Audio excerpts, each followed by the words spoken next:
I think we are nearing the tipping point. If we are not already at the tipping point, I think we will reach over 100,000 here, and it's not only here. No? Nang nagsisimula yung programa dito sa Luneta, as of 9 a.m. nasa 13,000 na rin yung crowd estimate dito sa Luneta ayon sa MDRRMO. Tumulak na ang mga nagtipon sa EDSA Shrine patungong People Power Monument. Bit-bit ang kanilang matinding galit sa nabulgar na korupsyon. They must take heed because I think punong-puno na talaga ang tao. Nakita na nila napakagarapal na. We demand immediate action. Ibalik yan! Saan yun, mga bata? Ang lalim na ng problema. Paano ba tayo umabot sa ganito? Tulong ng karagdagang 1 bilyong pisong pondo. Sa simula ng huling kalahati ng kanyang termino, kapuna-puna ang mga pagbabago sa pananalita at mga aksyon ng Pangulo. I'm getting very angry. This is what's happening here. Pawisan, nagagalit, naghahanap ng ghost projects at mga proyektong matagal na dapat natapos pero nakatenga pa rin. Kailangan pasagutin natin kung bakit ganitong ginawa nila. Ipinakikita ni Marcos na seryoso siya sa pagtugon sa mga isyung ikinagagalit ng taong bayan. Sa pagbabagong anyo ni Marcos, umakyat ang kanyang performance rating. The president seems to be being more aggressive this time around, being more visible on the ground, showy when it comes to being on the side of the people. From what we're seeing, it's difficult to see the president as a lame duck president. Humingi ng tulong ang Pangulo sa mamamayan. Inilunsad ang sumbong sa Pangulo Portal para direktang makapag-report ang publiko tungkol sa mga palpak na proyekto. Yung 60 billion na yan, ibabalik na natin sa PhilHealth. Dahil sa mga batikos, ipinabalik niya sa PhilHealth ang 60 bilyong pisong tinanggal sa 2025 budget. I think the president has a team that monitors the pulse of the people in social media. He reacts to what he hears from social media. Because I'm very upset. No, because I see people having a hard time and they don't deserve it. Mabuti mga kumasamang tao yan. Dapat parusahan. Sa kabila ng bilyon-bilyon pisong budget para sa flood control, mas marami ang mga lugar na lumulubog at mas malalim ang mga pagbaha kahit sandaling pag-ulan ng malakas. Huwag na po tayo magkunwari. Alam naman ng buong madla na nagkakaraket sa mga proyekto. Kaya sa mga nakikipagsabwatan upang kunin ang pondo ng bayan at nakawin ang kinabukasan ng ating mga mamamayan, mahiya naman kayo sa inyong kapwa Pilipino. Mabilis ang naging reaksyon ng publiko, sumunod ang maraming protesta.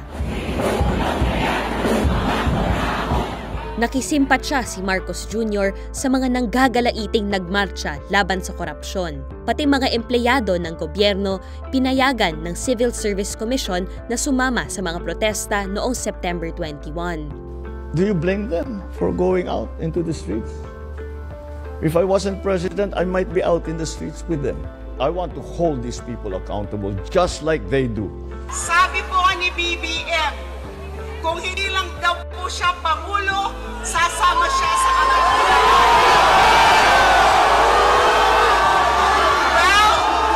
Well, nandito tayo, hindi lang dahil hindi tayo presidente, kundi punong-puno na tayo sa sagad sa buto ng mga nagiging buwaya at demonyo. This is the last wake-up call. We don't want a revolutionary government because we believe we can resolve this. If they don't listen to us, then some people will justify that they have to take extra legal measures. We must be able to resolve this within the Constitution. Anti-corruption is a priority. It is an important move for him if he just wants to do the dog and pony show, lifestyle check, website, and all of those mahiya naman kayo, walang sisinu-sinuhin, that's not going to be enough. Substandard flood control projects, ghost projects, and floods still hitting Metro Manila. These are just some of the problems under the spotlight, raising questions before President Ferdinand R. Marcos Jr. ends his term. It did not happen overnight. This happened over many decades. The corruption now is even worse than the time during his father. He ran for office to redeem the honor of the Marcos family, so he has to take immediate drastic actions to bring those people responsible to justice. And we have to figure out kung ano ba talaga ang nangyari para hindi na mangyari ulit.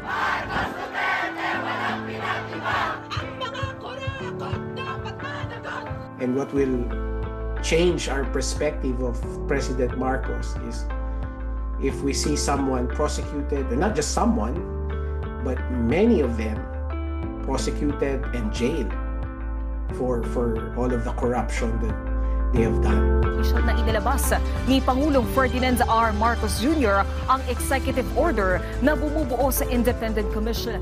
Para mas pagtibayin ang laban sa korupsyon, nagtatag si Marcos ng Independent Commission para imbestigahan ang mga anomalya sa infrastructure projects ng DPWH. Mr. Chair, may I... Subpoena ad testificandum to the following. Hindi nyo pa mga pinangalanan. Kung hindi kami makikisama, Sinasabi ni Senator Joel. Kasabay ito ng kaliwatkan ng investigasyon sa Kongreso. Unang soler ginawa yung birthday ni Senator Jinggoy. Iba't ibang pangalan ng mga politiko ang nadawit, kasama ang matataas na opisyal ng DPWH at mga mambabatas. Dawit din ang pinsan ng Pangulo, si House Speaker Martin Romualdez, na napilitan ng magbitiw.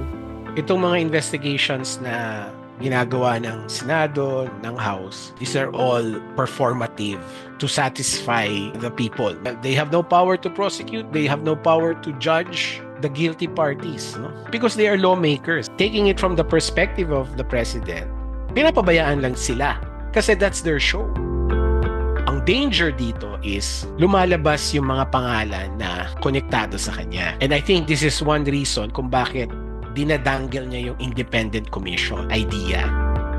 May sagot si Marcos sa pangamba ng marami. Ang lalim ng kalawang, ang lalim ng bulok. They keep saying, how about if these are your friends? How about if these are your kaalyado? I said, what can you do? You know, and I said, we're making an omelet. We're going to have to break some eggs. There's just no way around it. Nobody is more important than Filipinos. Para kay Yusinko, nakasalalay sa pipiliin ng Pangulo na susunod na ombudsman ang simula ng pagsugpo sa korupsyon.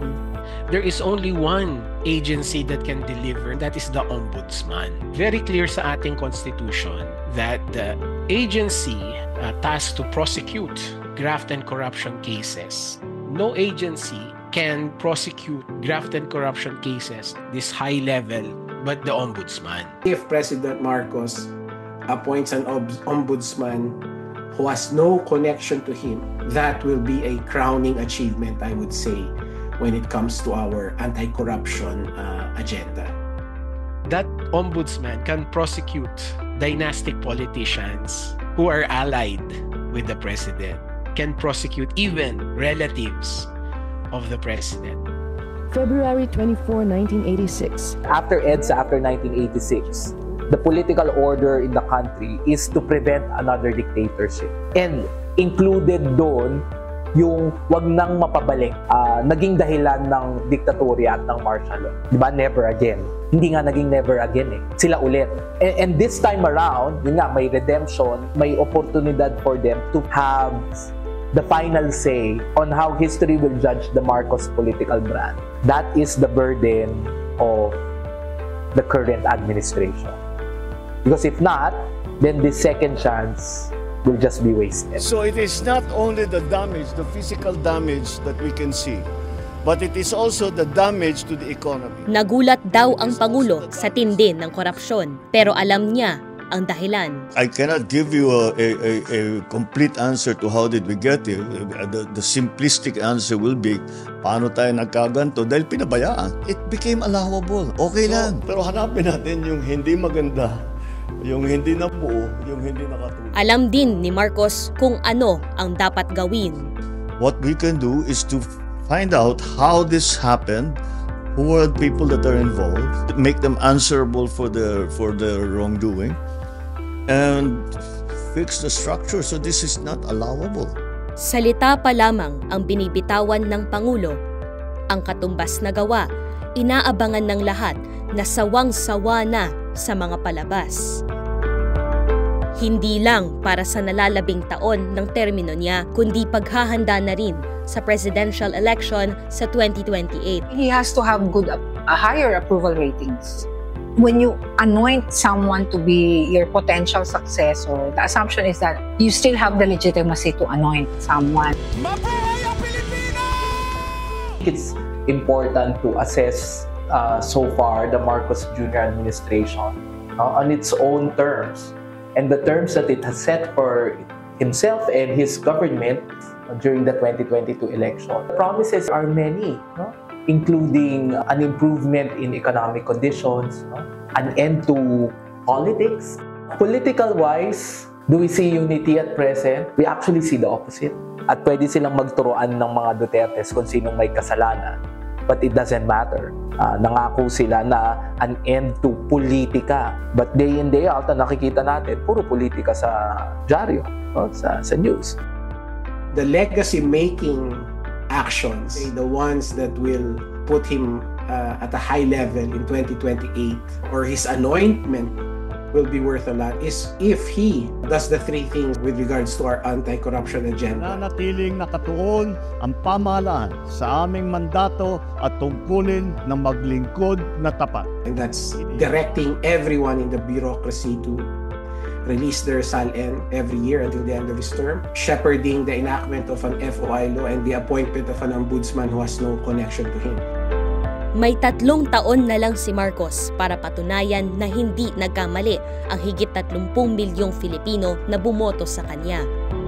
Inip na ang sambayanan sa paghihintay sa mga ipinakong pagbabago. Ang tunay na kapangyarihan ay nasa taong bayan!